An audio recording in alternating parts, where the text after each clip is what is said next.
দেন তো সামনে দেন তো এটা ধাক্কা ক্যারেট রিমোট কাজ করো না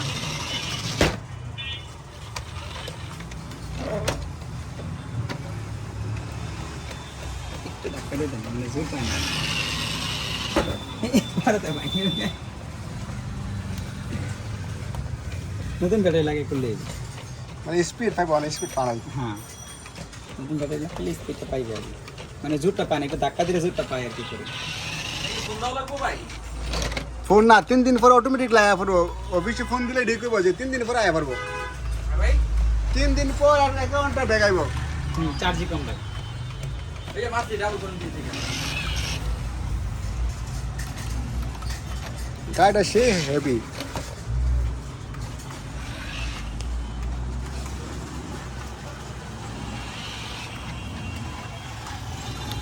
ঠিক আছে চার্জ নাই মানে চার্জ কারণ আমি নিজে 2 দিন চালাইছি তো মানে যেমনি করা নেম নেই